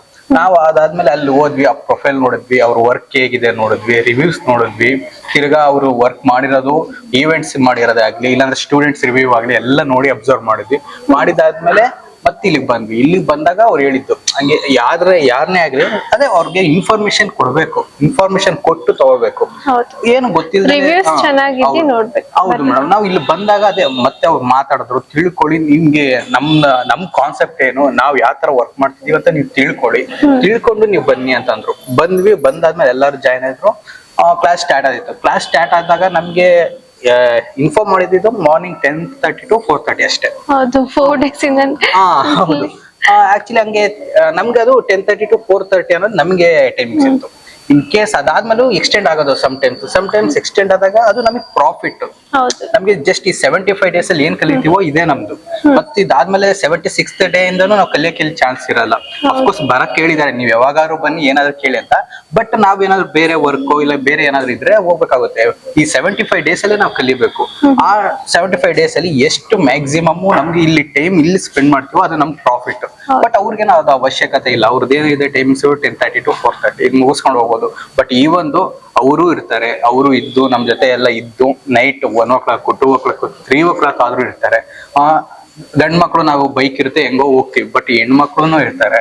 ಅವ್ರನ್ನೆಲ್ಲ ಇದ್ದಾಗ್ಲೂ ಇಲ್ಲೆಲ್ಲ ಅವ್ರನ್ನ ಫಸ್ಟ್ ಅವ್ರ ಮನೆಗೆ ಹೋಗಿ ಬಿಟ್ಟು ಅವರು ಮನೆ ಹೊಸ್ಲು ದಾಟಿದಾದ್ಮೇಲೆ ಒಳಗಡೆ ಹೋದಾದ್ಮೇಲೆ ಅವ್ರು ನೋಡ್ಬಿಟ್ಟು ವಾಪಸ್ ಬರ್ತಾರೆ. ಈ ತರ ಎಲ್ಲ ಆ ತರ ಸೇಫ್ಟಿ ಇರುತ್ತೆ. ಟೀಚಿಂಗ್ ವೈಸ್ ಅಷ್ಟೇ, ಪ್ರತಿಯೊಂದನ್ನು ಇನ್ಫಾರ್ಮ್ ಮಾಡೋದಾಗ್ಲಿ, ಇದ್ರಲ್ಲಿ ಏನ್ ಇಂಪಾರ್ಟೆಂಟ್, ಪ್ರಾಕ್ಟಿಕಲ್ ಏನ್ ಇಂಪಾರ್ಟೆಂಟ್, ಮೋರ್ ಓವರ್ ಏನೇನೋ ಕಲಿಸ್ಬೋದು. ಅಂದ್ರೆ ಇವಾಗ ಪ್ರೆಸೆಂಟ್ ಸಿಚುವೇಶನ್ ಏನಿದೆ, ಕ್ಲೈಂಟ್ಸ್ ಏನ್ ಕೇಳ್ತಾರೆ, ನಾವ್ ಏನೇನೋ ಕಲ್ಸೋದಕ್ಕಿಂತ ಕ್ಲೈಂಟ್ಸ್ ಏನ್ ಕೇಳ್ತಾರೆ ಅದನ್ನ ಕಳ್ಸೋದ್ರಿಂದ ಅದು ನೀವು ಜಾಸ್ತಿ ಯೂಸ್ ಮಾಡ್ತೀರಾ, ಅಂತದ್ದು ನಿಮ್ಗೆ ಫ್ಯೂಚರ್ ಅಲ್ಲಿ ಹೆಲ್ಪ್ ಆಗುತ್ತೆ ಅಂತ ಹೇಳ್ಬಿಟ್ಟು ಇವಾಗ ಪ್ರೆಸೆಂಟ್ ಆಗಿ ಏನ್ ರನ್ ಆಗ್ತಾ ಇದೆ, ಕ್ಲೈಂಟ್ಸ್ ಏನ್ ರಿಕ್ವೈರ್ ಮಾಡ್ತಾರೆ ಅದ್ರ ಬಗ್ಗೆ ತುಂಬಾ ಫೋಕಸ್ ಮಾಡ್ತಾ ಇರ್ತಾರೆ. ಮತ್ತೆ ಪ್ರತಿಯೊಂದೂ ಪ್ರಾಕ್ಟಿಕಲ್ ಆಗಿ ಎಕ್ಸ್ಪ್ಲೈನ್ ಮಾಡೋದು, ಅವರ ವೆಂಡರ್ಸ್ ವಿಸಿಟ್ ಹೋಗೋದು, ಅಲ್ಲೇ ಹೋಗ್ಬಿಟ್ಟು ನಮ್ಮ ಹತ್ರನೇ ಅವ್ರು ಅಮೌಂಟ್ ಕೊಡಿಸ್ತಾರೆ. ಅವ್ರೆ ಪರ್ಸನಲ್ ಹೋಗಿ ಮಾತಾಡೋದು ಹಂಗೇನು ಇರಲ್ಲ. ನಮ್ಗೆ ಬಾರ್ಗೇನ್ ಮಾಡಕ್ ನಮ್ಗೆ ಹೇಳ್ತಾರೆ, ಕಮ್ಮಿ ಮಾಡಿಸ್ರಿ, ಎಷ್ಟು ಕಮ್ಮಿ ಆಗುತ್ತೋ ಅಷ್ಟು ಮಾಡಿಸ್ರಿ ಅಂತಾರೆ. ಮತ್ತೆ ಅಮೌಂಟ್ ಅಷ್ಟೇ ಎಷ್ಟಾಯ್ತು ಕೇಳಿ ಅಂತಾರೆ, ಎಷ್ಟು ಕೊಡ್ಬೇಕು, ನಾವು ಕೊಟ್ಟಾದ್ಮೇಲೆ ನಾವು ಚೇಂಜ್ ಇಸ್ಕೊಂಡು ಇಲ್ಲ ಅದನ್ನೆಲ್ಲ ಅಬ್ಸರ್ವ್ ಮಾಡ್ಕೊಳೋದು, ಮತ್ತೆ ಐಟಮ್ಸ್ ತಗೊಳೋದು, ಬರೋದು. ಅಲ್ಲಿಂದಾನು ಒಬ್ರು ಯಾರಾದ್ರೂ ಹೇಳಿದ್ರೆ ಕೇರ್ ಮಾರ್ಕೆಟ್ ಇಂದ ತಗೊಬಂದ್ ಬಿಟ್ಬಿಡ್ತಾರೆ. ಬಟ್ ಈ ಒಂದು ನಾವೇ ಇಟ್ಕೊ ಬರ್ತೀವಿ, ಯಾಕಂದ್ರೆ ಫ್ಯೂಚರ್ ಅಲ್ಲಿ ಇದು ಮೇ ಬಿ ಚಾನ್ಸಸ್ ಬರ್ಬೋದು, ಈ ಡೇ ಬರ್ಬೋದು. ಅದಕ್ಕೆ ನೀವು ಪ್ರಾಕ್ಟೀಸ್ ಮಾಡಿ ಅಂತ ಹೇಳ್ಬಿಟ್ಟು ತರ್ತೀವಿ, ನಾವೇ ತರ್ತಿದ್ವಿ. ಎಲ್ಲ ಗ್ರೌಂಡ್ ವರ್ಕ್ ಎಲ್ಲ ನಾವೇ ಮಾಡ್ತಾ ಇರ್ತೀವಿ ಆ ತರ. ಮತ್ತೆ ಇನ್ನೊಂದ್ ಏನು ಅಂದ್ರೆ ಇಲ್ಲಿ ಬರೀ ನಮ್ಗೆ ಈವೆಂಟ್ ಬರೀ ಇದ್ರದಲ್ಲ, ಯಾವ್ದಾದ್ರು ಈವೆಂಟ್ಸ್ ನಡೀತಾ ಔಟ್ ಸೈಡ್, ಯಾವ್ದು ಬರ್ಡೇ ಈವೆಂಟ್ಸ್, ಮ್ಯಾರೇಜ್ ಯಾವ್ದೇ ಆದ್ರೂ ನಮ್ಮನ್ನ ಕರ್ಕೊಂಡು ಹೋಗ್ತಾರೆ. ಅಲ್ಲೊಂದು ಪ್ರಾಕ್ಟಿಕಲ್ ನಾಲೆಜ್ ತೋರಿಸ್ತಾರೆ, ನೋಡ್ರಿ ಯಾವ ತರ ಇರುತ್ತೆ, ಈ ತರ ಸಿಚುವೇಶನ್ ಬಂದಾಗ ಯಾವ ತರ ಮಾಡ್ಬೇಕು ಅಂತ ಎಲ್ಲ ಎಕ್ಸ್ಪ್ಲೈನ್ ಮಾಡ್ತಾರೆ. ಸೊ ಫೈನಲ್ ಆಗಿ ಏನ್ ಹೇಳ್ಬೋದು ಅಂದ್ರೆ, ನಾವು ಈಗ ಇಲ್ಲಿ 2.5 months 3 months ಇಲ್ಲಿ ಇರ್ತೀವಿ. ಸೊ ನಾವು ಇಲ್ಲಿ ಕೋರ್ಸ್ ಕಂಪ್ಲೀಟ್ ಮಾಡಿ ಹೊರಗಡೆ ಹೋಗ್ಬೇಕಾದ್ರೆ ನಾವು ಫ್ರೆಶರ್ ಆಗಿ ಹೋಗಲ್ಲ. 3 months ಎಕ್ಸ್ಪೀರಿಯನ್ಸ್ ಇರೋ ಈವೆಂಟ್ ಮ್ಯಾನೇಜರ್ ತರ ನಾವು ಈವೆಂಟ್ ಪ್ಲಾನರ್ ತರ ಹೊರಗಡೆ ಹೋಗ್ತೀವಿ. ಅದು ತುಂಬಾ ಅಡ್ವಾಂಟೇಜ್. ಸೊ ನಾವು ಹೊರಗಡೆ ಹೋಗಿದ ತಕ್ಷಣ ನಾವು ಕಾಂಟ್ಯಾಕ್ಟ್ ಹೇಗ್ ಮಾಡ್ಬೇಕು, ಮಾರ್ಕೆಟಿಂಗ್ ಹೇಗ್ ಮಾಡ್ಬೇಕು, ಈಗ ಫೋಟೋಸ್ ಎಲ್ಲ ನಾವು ಅಪ್ಲೋಡ್ ಮಾಡೋದು ಯಾವ ತರ ಟ್ಯಾಗ್ ಲೈನ್ ಕೊಡ್ಬೇಕು, ಪ್ರತಿಯೊಂದು ಎಂಡ್ ಟು ಎಂಡ್ ಡೀಟೇಲ್ಸ್ ಎಲ್ಲ ಎಕ್ಸ್ಪ್ಲೇನ್ ಮಾಡ್ತಾ ಇರ್ತಾರೆ, ಹೇಳ್ಕೊಡ್ತಾರೆ. ಅದು ತುಂಬಾ ಅಡ್ವಾಂಟೇಜ್. ಲರ್ನಿಂಗ್ ಪಾಯಿಂಟ್ ಅಲ್ಲಿ ನಮ್ಗೆ ತುಂಬಾ ಹೆಲ್ಪ್ ಆಗುತ್ತೆ. ಸೊ ತುಂಬಾ ಜನ ನಮ್ಮನ್ನು ಎಂಕ್ವೈರಿ ಮಾಡಿದ್ದಾರೆ, ಇಲ್ಲಿಗೆ ಬರ್ತಾರೆ ಅಡ್ಮಿಷನ್ ಅಂತ ಬಂದಾಗ ನಾವೆಲ್ಲ ಇರ್ತೀವಿ, ನಮ್ಮನ್ನು ಬಂದು ಕೇಳ್ತಾರೆ, ನಾವು ಎಲ್ಲ ಹೇಳ್ತೀವಿ. ತುಂಬಾ ಏನು ಹಂಬಲ್ ಆಗಿರ್ತಾರೆ ಎಲ್ಲ ಟ್ರೈನರ್ಸ್ ಆಗ್ಲಿ, ಎಸ್ಪೆಷಲಿ ಅರುಣ್ ಸರ್. ನಾವು ತುಂಬಾ ಥ್ಯಾಂಕ್ಸ್ ಹೇಳ್ತೀವಿ ಅರುಣ್ ಸರ್ಗೆ, V.9 events, Jayan sir, Shamba madam ತುಂಬಾ ಹೆಲ್ಪ್ಫುಲ್. ಅಂದ್ರೆ ನಮ್ಗೆ ಪ್ರೆಸೆಂಟ್ ಏನಿದೆಯೋ ಅದ್ರ ಬಗ್ಗೆ ತುಂಬಾ ಫೋಕಸ್ ಮಾಡ್ತಾರೆ, ಅದು ತುಂಬಾ ಹೆಲ್ಪ್ ಆಗುತ್ತೆ. Okay sir. ನಮಗೆ ಸ್ಟೂಡೆಂಟ್ಸ್ ಬಗ್ಗೆ ಎಲ್ಲ ಏನ್ ಹೇಳ್ತೀರಾ ನೀವು? ಓಕೆ ಮ್ಯಾಮ್, ಒಬ್ಬೊಬ್ರು ಲೈಕ್ ಎಲ್ಲ ಹೇಳ್ತಾ ಇರೋ ಸರ್ ಎಲ್ಲ ಈ ಸಲ ಈ ಬ್ಯಾಚ್ ಅಲ್ಲಿ ಹುಡುಗಿರೇ ಜಾಸ್ತಿ ಇರೋದು ಆಕ್ಚುಲಿ ಹೇಳ್ಬೇಕಂದ್ರೆ. ಅಂಡ್ ಒಬ್ಬೊಬ್ರು ಆ ಒಂದು ಅವ್ರ ಅಟೆನ್ಷನ್ ಕೊಡ್ತಾರೆ. ಎಲ್ಲ ಹೇಳಿದ್ವಿ 4 days, ಇವತ್ತಿಗೆ 3 daysಗೆ ಕಂಪ್ಲೀಟ್ ಆಗ್ಬೇಕಿತ್ತು, ಬ್ಯಾಕ್ ಟು ಬ್ಯಾಕ್ ಇವೆಂಟ್ಸ್ ಆಗಿರ್ಲಿ ಈ ತರ ಎಲ್ಲ. ಬಟ್ ಆದ್ರೆ ಅವ್ರು 4 days ಲ್ಯಾಗ್ ಆಗ್ತಾ ಇದ್ರು. ಓಕೆ ಮ್ಯಾಮ್ ಇರ್ತೀವಿ ಅಂತ ಅವ್ರ ಪೇರೆಂಟ್ಸ್ ಹೇಳ್ಕೊಂಡು ಇಲ್ಲೇ ಇದ್ದಿ ವರ್ಕ್ ಮಾಡ್ಕೊಂಡು ಎಷ್ಟೇ ಸ್ಟ್ರೆಸ್ ಆಗಿದ್ರು. ಒಂದೇನಂದ್ರೆ ಸ್ಟೂಡೆಂಟ್ಸು ಈಗ ಈವೆಂಟ್ ಇಲ್ಲ, ಆರಾಮಾಗಿ ಕೂತಿದೀವಿ, ಅವಾಗೇನೋ ಓಕೆ ರೆಸ್ಟ್ ಮಾಡೋಣ. ಈವೆಂಟ್ ಸಿಕ್ಬಿಡ್ತು, ಈಗ ಡೆಕೋರ್ ಮಾಡ್ಬೇಕು. ಆ ನಿದ್ದೆ ಮೂಡಲ್ಲಿದ್ರು ಆ ಈವೆಂಟ್ ಮಾಡ್ಬೇಕಂದಿದ ತಕ್ಷಣ ಡೆಕೋರ್ ಅಲ್ಲಿಂದ ಆಚೆಗೆ ಬಂದು ಈವೆಂಟ್ ಟಕ ಟಕ ಟಕ ಟಕ. ಇಲ್ಲಾಂದ್ರೆ ಒಬ್ಬೊಬ್ರು ಏನ್ ಮಾಡ್ತಾರೆ, ಇವಾಗ ನಿದ್ದೆಗಣ್ಣಲ್ಲಿ ಇರ್ತಾರೆ, ಇಲ್ಲಾಂದ್ರೆ ಏನೋ ಪ್ರೆಷರ್ ಅಲ್ಲಿ ಇರ್ತಾರೆ, ಬೇರೆ ಏನಾರ ಸ್ಟ್ರೆಸ್ ಆದ್ರೆ ಆ ಸ್ಟ್ರೆಸ್ ನ ತಗೊಂಬಂದ್ ಇಲ್ಲಿ ತೋರಿಸ್ತಾರೆ. ಬಟ್ ಇವ್ರು ಯಾರು ಹಂಗಲ್ಲ, ಆ ಸ್ಟ್ರೆಸ್ ಆಚೆ ಇಲ್ಲಿ ಏನ್ ಮಾಡ್ಬೇಕು ಅದನ್ನ ಮಾಡ್ತಾರೆ, ಅದನ್ ಬಿಟ್ಟು ಇನ್ನೇನು ಮಾಡಲ್ಲ. ಮ್ಯಾಮ್ ಈಗ ಡೀಟೇಲಿಂಗ್ ಏನ್ ಹೇಳ್ತೀರಾ ವರ್ಕ್ ಬಗ್ಗೆ ಆಗಿರ್ಬೋದು ಇದೆಲ್ಲ? ಮ್ಯಾಮ್ ಈಗ ನಾವು ಒಬ್ರು ಕ್ಲೈಂಟಿಗೆ ಒಂದು ಇವೆಂಟ್ ಕೊಡ್ತಿದೀವಿ ಅಂತ ಅಂದ್ರೆ ಅದ್ರಲ್ಲಿ ಫುಲ್ಲು ಹೆಂಗೆ ಅಂತಂದ್ರೆ ಒಂದು ಪ್ರೊಫೆಷನಲ್ ಆಗಿ ಹಾಕ್ಬೋದು. ನೀವು ನೋಡ್ತಿರ್ಬೋದು ಇಲ್ಲಿ ಮ್ಯಾಟಿಗೆ ಟೇಪ್ ಹಾಕಿರೋದ್ರಿಂದ ಹಿಡಿದ್ಬಿಟ್ಟು ಮತ್ತೆ ಒಂದು ವೈಯರ್ಗೆ ಎಕ್ಸ್ಟೆನ್ಷನ್ ಬಾಕ್ಸ್ ಹಾಕಿರ್ತೀವಿ, ಆ ಬಾಕ್ಸ್ ಖಾಲಿ ಇದ್ದಾಗ ಅದಕ್ಕೂ ಟೇಪ್ ಹಾಕ್ಬೇಕು. ಈಗ ನಾವು ಫೈರ್ ಮಿಷಿನ್ ಹಾಕಿರ್ತೀವಿ, ಇಲ್ಲ ಅಂತಂದ್ರೆ ಕೋಲ್ಡ್ ಫೈರ್ ಮಿಷಿನ್ ಹಾಕಿರ್ತೀವಿ, ಅದೊಂದ್ ಸ್ವಲ್ಪ ನೀರೊಂದ್ ಸ್ವಲ್ಪ ಅದ್ರೊಳಗಡೆ ಹೋದ್ರೂ ಶಾರ್ಟ್ ಆಗೋ ಚಾನ್ಸಸ್ ಇರುತ್ತೆ, ಮತ್ತೆ ಆ ಇವೆಂಟ್ ಫುಲ್ ಹಾಳಾಗೋ ಚಾನ್ಸಸ್ ಇರುತ್ತೆ. ಅದಕ್ಕೆ ಯಾವ ತರ ಟೇಪ್ ಹಾಕ್ಬೇಕು, ಮತ್ತೆ ಫುಲ್ ಹೆಂಗೆ ಅಂತ ಅಂದ್ರೆ ಏನ್ ಕವರೇಜ್ ಬೇಕೋ ಅದೆಲ್ಲ ಎಲ್ಲ ಮಾಡ್ತಾರೆ. ಮತ್ತೆ ಟ್ರೈನರ್ಸ್ ಅಷ್ಟೇ, ಇಲ್ಲಿ ಒಂದು ಡೌಟ್ ನ ನೀವು 100 ಸಲ ಕೇಳ್ಕೊಡ್ತಾರೆ. ಅದೇ ತಾಳ್ಮೆ ಇರುತ್ತೆ, ಅದೇ ಪೇಶನ್ಸ್ ಇರುತ್ತೆ ಅವ್ರಿಗೂನು. ಎಷ್ಟೇ ಕೇಳಿದ್ರು ಸರಿ ಹಿಂಗಲ್ಲ ಹಿಂಗ ಮಾಡಿ ಹಿಂಗೆ ಅಂತ ಅಂತಾರೆ. ಮತ್ತೆ ಶಾಂಭವಿ ಮ್ಯಾಮು ಅಷ್ಟೇನೆ, ಎಷ್ಟೇ ಕೇಳಿದ್ರು ನಾನು ಹಿಂಗ್ ಮಾಡಿ ವರ್ಕ್ ಆಗುತ್ತೆ ಅಂತ ಅಂದ್ಬಿಟ್ಟು ಹೇಳ್ತಾರೆ. ಮೇಡಮ್ ಇವಾಗ ನೀವು ಕೇಳಿದ್ವಿ ಅಷ್ಟು ದೂರದಿಂದ ಟ್ರಾವೆಲ್ ಮಾಡ್ತಿದ್ದೀರಾ ಅಂತ, ಹೆಂಗೆ ಮ್ಯಾಮ್ ಅದು? ಹಲೋ ಮ್ಯಾಮ್, ನನ್ನ ಹೆಸರು ಹಿಂದೂ ಕೃಷ್ಣ ಅಂತ ಹೇಳ್ಬಿಟ್ಟು ನಾನು ಆಕ್ಚುಲಿ ರಾಮನಗರದಿಂದ ಬರೋದು. ಅರೌಂಡ್ 45-50 ಕಿಲೋಮೀಟರ್ಸ್ ಆಗುತ್ತೆ. ಸೊ ನಿಮ್ಗೆ ಗೊತ್ತು 10:30 ಕ್ಲಾಸ್ ಸ್ಟಾರ್ಟ್ ಆಗುತ್ತೆ, 4:30ಗೆ ಹೆಣ್ಣು ಅಂತ ಹೇಳಿದ್ರು ನಾವು ಅಡ್ಮಿಷನ್ ಆಗಕ್ ಬಂದಾಗ. ಸೊ ಆರಾಮ್ಸೆ ಹೋಗ್ಬೋದಲ್ವಾ, 1.5 hour ಜರ್ನಿ ಆಗುತ್ತೆ. ಡೈಲಿ ನನ್ಗೆ ಮ್ಯಾಕ್ಸಿಮಮ್ 3 hours ಬೇಕು ಮನೆಗೆ ರೀಚ್ ಆಗ್ಬೇಕಂದ್ರೆ 3 hours ಆಗುತ್ತೆ. 10:30 to 4:30 ಅಲ್ವಾ, ಹೋಗ್ಬೋದು ಆರಾಮಾಗಿ ಅಂತ ಹೇಳ್ಬಿಟ್ಟು ಜಾಯಿನ್ ಆದೆ. ಇಲ್ಲಿ ನೋಡಿದ್ರೆ ನಮಗೆ ಇಲ್ಲೇನೆ ಕೆಲವೊಂದ್ಸಲ 9:30, 10:30, 11:30 ಹೆಂಗ್ ರೀಚ್ ಆಗ್ತೀರಾ ಮ್ಯಾಮ್?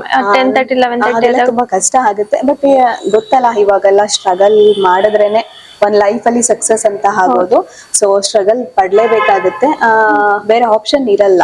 ಸ್ಟ್ರಗಲ್ ಮಾಡಿದ್ರೇನೆ. ಸೊ ನಂಗೇನು ಕಷ್ಟ ಅನ್ಸಲ್ಲ, ಯಾಕಂದ್ರೆ ಲೈಫ್ ಬೇಕಲ್ವಾ, ಹಂಗಾಗಿ ಟ್ರಾವೆಲ್ ಮಾಡ್ತೀನಿ. ಡೈಲಿ 3 hours ಆಗುತ್ತೆ. 10, 10:30, 11 ಎಲ್ಲ ಬಿಟ್ಟಾಗ ನಮ್ಮ ಇನ್ಸ್ಟಿಟ್ಯೂಟ್ ಅಲ್ಲಿ ಮ್ಯಾಮ್ ಇದಾರೆ, ಶಾಂಭವಿ ಮ್ಯಾಮ್ ಅಂತ, ಅವ್ರ ಕೈಲಿ ನಮ್ಮನ್ನ ಡ್ರಾಪ್ ಮಾಡಿಸ್ತಾರೆ. ನಾನು ಕೆಂಗೇರಿವರೆಗೂ ಬಿಡಿಸ್ಕೊಡ್ತಾರೆ. ಯಾಕಂದ್ರೆ ಲೇಡೀಸೇ ಕಂಫರ್ಟಬಲ್ ಅಂತ ಹೇಳಿ ತುಂಬಾ ಚೆನ್ನಾಗಿ ಅರ್ಥ ಮಾಡ್ಕೊಂಡಿದ್ದಾರೆ ನಮ್ಮ ಇನ್ಸ್ಟಿಟ್ಯೂಟ್ ಅಲ್ಲಿ. ಸೊ ಅವ್ರ ಕೈಲಿ ಬಿಡಿಸ್ತಾರೆ. ಇಫ್ ಇನ್ ಕೇಸ್ ಅವ್ರು ಏನಾದ್ರು ಬಂದಿಲ್ಲ ಅಂತ ಹೇಳಿದ್ರೆ ಕ್ಯಾಬ್ ಮಾಡ್ತಾರೆ. ಕ್ಯಾಬ್ ಮಾಡಿದಾಗ ಯಾವ ರೀತಿ ಮಾಡ್ತಾರೆ, ಕಾಲ್ ನ ಹೋಗಿ ರೀಚ್ ಆಗಿ ಬಸ್ ಹತ್ತೋವರೆಗೂ ಜಯಂತ್ ಸರ್ ಲೈನ್ ಅಲ್ಲೇ ಇರ್ತಾರೆ. ಏನು ಹೆಂಗೋ ಒಬ್ರೆ ಹೋಗ್ತಾ ಇರ್ತಾರೆ ಅಷ್ಟು ಕೇರ್ ಮಾಡ್ತಾರೆ, ಅಷ್ಟು ಸೇಫ್ಟಿ ಇದೆ. ಸೊ ಇಷ್ಟೆಲ್ಲ ಮಾಡ್ತಿರ್ತಾರೆ. ನನಗೆ ಅಷ್ಟು ಟೆನ್ಷನ್ ಇಲ್ಲ, ನಾನು ಮನೆಗೆ ಆರಾಮಾಗಿ ರೀಚ್ ಆಗ್ತೀನಿ. ನನ್ನ ಹಸ್ಬೆಂಡ್ ನನಗೆ ಆಕ್ಚುಲಿ ಮದ್ವೆ ಆಗಿದೆ, ನನ್ನ ಹಸ್ಬೆಂಡ್ ಅಷ್ಟೇ ತುಂಬಾ ಚೆನ್ನಾಗಿ ಸಪೋರ್ಟ್ ಮಾಡ್ತಾರೆ. ಮತ್ತೆ ಅವರು ಅಷ್ಟೆಲ್ಲ ಗಿಟ್ಸ್ಕೊಳ್ಳೋದು, ಯಾಕಂದ್ರೆ ಅವ್ರಿಗೆ ಗೊತ್ತು ಜಯಂತ್ ಸರ್ ಬಗ್ಗೆ ಆಗಿರ್ಬೋದು, ಅರುಣ್ ಸರ್ ಬಗ್ಗೆ ಆಗಿರ್ಬೋದು, ಯಾಕಂದ್ರೆ ಅಷ್ಟು ಶೇಪ್ ಆಗಿ ಮನೆಗೆ ರೀಚ್ ಔಟ್ ಮಾಡ್ತಾರೆ ನನ್ನ ಮಿಸ್ಸಸ್ ನ ಅಂತ ಹೇಳಿ. ಸೊ ಅಷ್ಟು ಚೆನ್ನಾಗಿ ರೀಚ್ ಆಗ. ಇವಾಗ ನೀವು ಹೊರಗಡೆ ಒಂದು ಈವೆಂಟ್ಸ್ ಆರ್ಗನೈಸ್ ಮಾಡ್ತಿರ್ತೀರಾ, ಅಲ್ಲಿ ಏನಾರ ಪ್ರಾಬ್ಲಮ್ ಆಗುತ್ತೆ, ಏನಾರ ಕ್ರಿಟಿಕಲ್ ಸಿಚುಯೇಷನ್ ಬರುತ್ತೆ, ಹೆಂಗ್ ಹ್ಯಾಂಡಲ್ ಮಾಡ್ತೀರಾ? ಅದನ್ನೆಲ್ಲ ಟ್ರೈನ್ ಅಪ್ ಮಾಡಿದಾರ ನಿಮ್ಗೆ? ಖಂಡಿತ. ಯಾಕಂದ್ರೆ ಹೊರಗಡೆ ಏನೋ ಒಂದ್ ಇವೆಂಟ್ ಮಾಡ್ತೀರಾ ಅಂದ್ರೆ ಚಿಕ್ಕ ಪುಟ್ಟ ಗಲಾಟೆ ಇಲ್ಲ, ದೊಡ್ಡ ಗಲಾಟೆ ಇದೆಲ್ಲ ಕಾಮನ್ ಆಗಿ ಆದೇ ಆಗುತ್ತೆ. ಅದ್ರ ಡೀಟೇಲಿಂಗ್ ಆಗಿ ಆ ಸಿಚುಯೇಷನ್ಸ್ ಈಗ ಏನೋ ಆಯ್ತು, ಆರ್ಗನೈಸರ್ಸ್ ಮತ್ತೆ ವೆಂಡರ್ಸ್ ಮೇಲೆ ಎಲ್ಲ ಈ ಕ್ಲಾಶಸ್ ಆಗೋದು ಇದೆಲ್ಲ ಕಾಮನ್ ಇರುತ್ತೆ. ರ್ಯಾಪೋ ಬಿಲ್ಡ್ ಆಗಿಲ್ಲ ಅಂತ ಅಂದ್ರೆ ಆ ಕ್ಲಾಶಸ್ ಆಗುತ್ತೆ. ಆ ಸಿಚುಯೇಷನ್ಸ್ ನ ನಮ್ ಡೈರೆಕ್ಟ್ ಆಗಿ ಈಗ ನಮಗೆ ಇಲ್ಲೇ ನಾವೇ ಆರ್ಗನೈಸರ್ ಆಗಿ ನಮ್ಗೆ ನೀವೇ ಆರ್ಗನೈಸ್ ಮಾಡಿ ಒಂದ್ ಇವೆಂಟ್ ಅಂತ ಕೊಟ್ಟು ಮಾಡ್ಸೋದು ಎಲ್ಲ ಮಾಡ್ಸೋದು. ಅಲ್ಲಿ ಓಕೆ ಈ ತರ ಪ್ರಾಬ್ಲಮ್ಸ್ ಬರ್ಬೋದು ಅಂತ ಸಿಚುಯೇಷನ್ಸ್ ನ ಕ್ರಿಯೇಟ್ ಮಾಡಿ ನಮ್ಮನ್ನ ಅದ್ರೊಳಗೆ ಇನ್ವಾಲ್ವ್ ಮಾಡ್ತಾರೆ. ನಮಗೂ ಗೊತ್ತಿರುತ್ತೆ ಅದು ನಾವು ಮಾಡ್ತಾ ಇರೋದ್ ನಾಟಕ ಅಂತ, ಅವ್ರಿಗೂ ಗೊತ್ತಿರುತ್ತೆ. ಬಟ್ ಅದ್ರೊಳಗೆ ಕಂಪ್ಲೀಟ್ ಆಗಿ ಇನ್ವಾಲ್ವ್ ಆಗಿ ಅಲ್ಲಿ ಏನೇನ್ ಪ್ರಾಬ್ಲಮ್ಸ್ ಆಗ್ಬೋದು, ಅದಕ್ಕೆ ಯಾವ ರೀತಿ ನಾವು ಸೊಲ್ಯೂಷನ್ಸ್ ನ ಫೈಂಡ್ ಔಟ್ ಮಾಡ್ಕೋಬಹುದು, ಹೇಗೆ ಆ ಕ್ಲಾಶಸ್ ನೆಲ್ಲ ಕ್ರಿಯೇಟ್ ಮಾಡಿ ಒಂದ್ ರ್ಯಾಪೋ ಬಿಲ್ಡ್ ಮಾಡಿ, ಈ ಕಡೆ ಆ ಟೈಮ್ ಗಳಲ್ಲಿ ಈ ಕಡೆ ಮ್ಯಾನ್ ಪವರ್ನು ಮೇಂಟೈನ್ ಮಾಡ್ಬೇಕು, ಮೇಂಟೈನ್ ಮಾಡ್ಬೇಕು, ಇನ್ಕ್ಲೂಡಿಂಗ್ ಕ್ಲೈಂಟ್ ಇನ್ನೇನ್ ಬಂದ್ಬಿಟ್ಟಿರ್ತಾರೆ ಈಗ ವೆನ್ಯೂಗೆ, ಅವ್ರಗಳನ್ನೆಲ್ಲ ಮೇಂಟೈನ್ ಮಾಡ್ಬೇಕಾಗುತ್ತೆ. ಸೊ ಆ ಸಿಚುಯೇಷನ್ ನ ಹೇಗೆ, ಅಥವಾ ಈಗ ನಾವ್ ಯಾವ್ದೋ ಒಂದು ವಿಷಯದಲ್ಲಿ ವೀಕ್ ಇರ್ತೀವಿ, ಈಗ ಒಬ್ಬೊಬ್ರು ತುಂಬಾ ಎಮೋಷನಲ್ ಆಗೋದಿರ್ತಾರೆ, ಇಲ್ಲ ಟೆಂಪರ್ ರೇಸ್, ಅದನ್ನೇ ಇಟ್ಕೊಂಡು ಅವ್ರನ್ನ ಹೇಗೆ ಯಾವ ವಿಷಯದಲ್ಲಿ ಕಟ್ ಡೌನ್ ಮಾಡ್ಬೇಕು, ಇಲ್ಲ ಯಾವ್ದ್ರಲ್ಲಿ ಇಂಪ್ರೂವ್ಮೆಂಟ್ ಮಾಡ್ಬೇಕು ಅನ್ನೋದ್ರ ಬಗ್ಗೆ ಕಂಪ್ಲೀಟ್ ಆಗಿ ಒಬ್ರು ಬಗ್ಗೆನೆ ಇಂಡಿವಿಜುವಲ್ ಆಗಿ ಫೋಕಸ್ ಮಾಡಿ ಹೇಳ್ಕೊಡ್ತಾರೆ.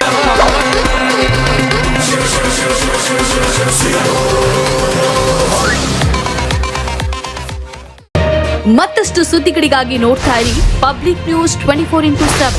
ಇದು ಸತ್ಯದ ಧ್ವನಿ.